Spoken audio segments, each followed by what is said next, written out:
आज अपने विश्लेषण की शुरुआत एक बहुत बड़े सवाल से करना चाहते हैं और वो सवाल यह है कि क्या 2024 का लोकसभा चुनाव मोदी वर्सेस सोनिया गांधी के बीच होगा और क्या इसकी वजह से सोनिया गांधी ने एक बार फिर से राजनीति से अपने रिटायरमेंट को टाल दिया है। ये बात हम क्यों कह रहे हैं? इसलिए कह रहे हैं क्योंकि राहुल गांधी की संसद की सदस्यता समाप्त होने के बाद सोनिया गांधी एक बार फिर से कांग्रेस पार्टी में और विपक्ष की राजनीति में सक्रिय हो गई है और सक्रिय नहीं बल्कि काफी ज्यादा सक्रिय हो गए हैं और वो इस समय विपक्ष को और कांग्रेस पार्टी को एकजुट और संगठित करने के लिए ठीक उसी तरह से प्रयास कर रही हैं जिस तरह का प्रयास उन्होंने वर्ष 1998 में पहली बार कांग्रेस पार्टी के अध्यक्ष बनने के बाद किया था और यूपीए के रूप में विपक्ष को एक मंच पर लाकर देश की सत्ता से बीजेपी और एनडीए को तब उन्होंने बाहर कर दिया था 2004 में। और इसीलिए आज बड़ा सवाल यह है कि क्या 2024 में सोनिया गांधी नरेंद्र मोदी के लिए बड़ी चुनौती बन सकती हैं, क्योंकि अभी तक आप जो भी चर्चाएं सुनते होंगे हमारे देश की राजनीति को लेकर बड़े बड़े पत्रकारों से और बड़े बड़े मंचों पर, वो दो चर्चाएं होती हैं। पहली चर्चा तो ये होती है कि इस बार लोकसभा चुनाव में नरेंद्र मोदी वर्सेस ऑल होगा, यानी पूरा विपक्ष एक तरफ और नरेंद्र मोदी एक तरफ। एक चर्चा तो ये होती है। कांग्रेस पार्टी के जो दूसरे नेता हैं वो ये चाहते हैं कि नरेंद्र मोदी वर्सेस राहुल गांधी होना चाहिए, यानी राहुल गांधी विपक्ष के सबसे बड़े नेता के तौर पर उस पोस्टर में नरेंद्र मोदी के सामने खड़े हों। लेकिन एक तीसरी सच्चाई जो नई उभर कर अब आ रही है वो ये कि जब विपक्ष के तमाम नेताओं ने राहुल गांधी को अपना नेता मानने से इनकार कर दिया है और जब सबको ये समझ में आ गया है कि राहुल गांधी के पास वो क्षमता नहीं है कि वो पूरे विपक्ष को एकजुट करके चुनाव लड़ सकें नरेंद्र मोदी के खिलाफ, तो ऐसे में सिर्फ एक ही चेहरा ऐसा बचता है जो ये काम करने में सक्षम है और वो चेहरा है स्वयं सोनिया गांधी का। सोनिया गांधी इससे पहले ये सोच चुकी थी कि अब वो सक्रिय राजनीति से रिटायरमेंट ले लेंगे और हो सकता है उन्होंने ये भी सोच लिया होगा अब तक कि वो अगला चुनाव भी शायद ना लड़ें, क्योंकि उनका गिरता स्वास्थ्य है, उनकी उम्र भी काफी हो चुकी है। लेकिन अब सोनिया गांधी ने शायद ऐसा फैसला किया है कि वो अपने इस रिटायरमेंट को कुछ और वर्षों के लिए टाल देंगी, क्योंकि और कोई चारा नहीं है।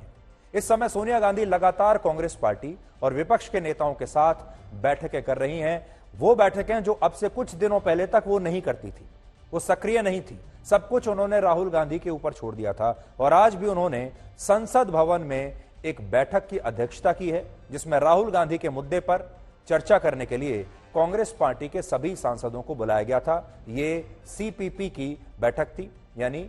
कांग्रेस की जो पार्लियामेंट्री पार्टी है,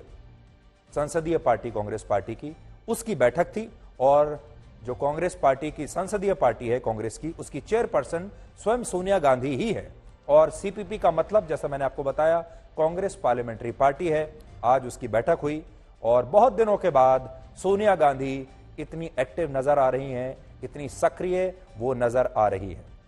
आजकल वो संसद में भी दिखाई देती हैं, विपक्ष की बैठकों में भी दिखाई देती हैं और आज उन्होंने अपने ही सांसदों की भी एक बैठक ली है।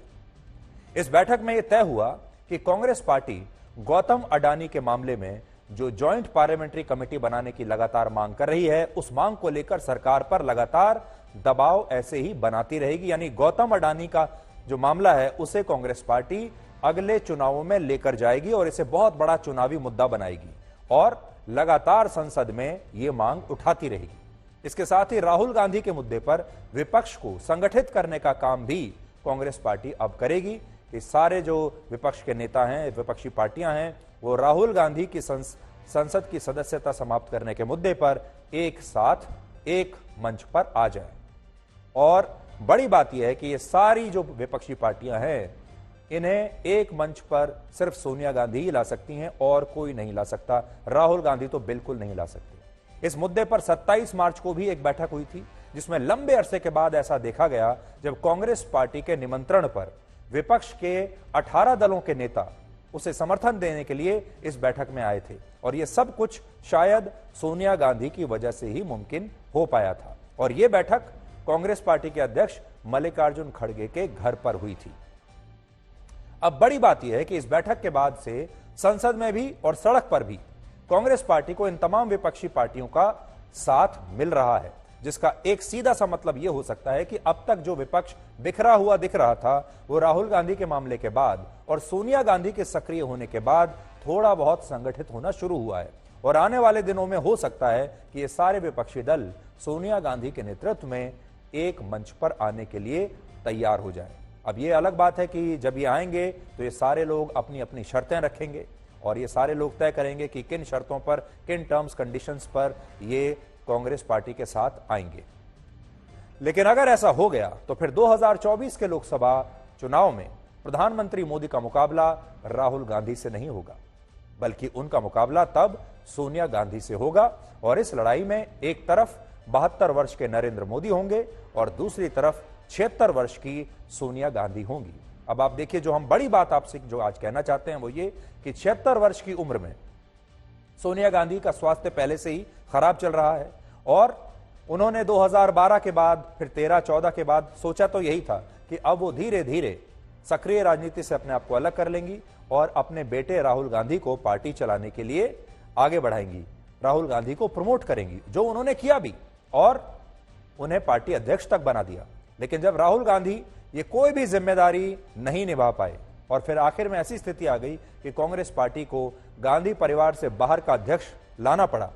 ऐसे में अब सोनिया गांधी को यह समझ में आया कि अब राहुल गांधी के भरोसे नहीं बैठा जा सकता और विपक्ष को एक साथ करना, चाहे वो पोस्टर में शख्स उनकी तस्वीरें लगाने के नाम पर ही हो,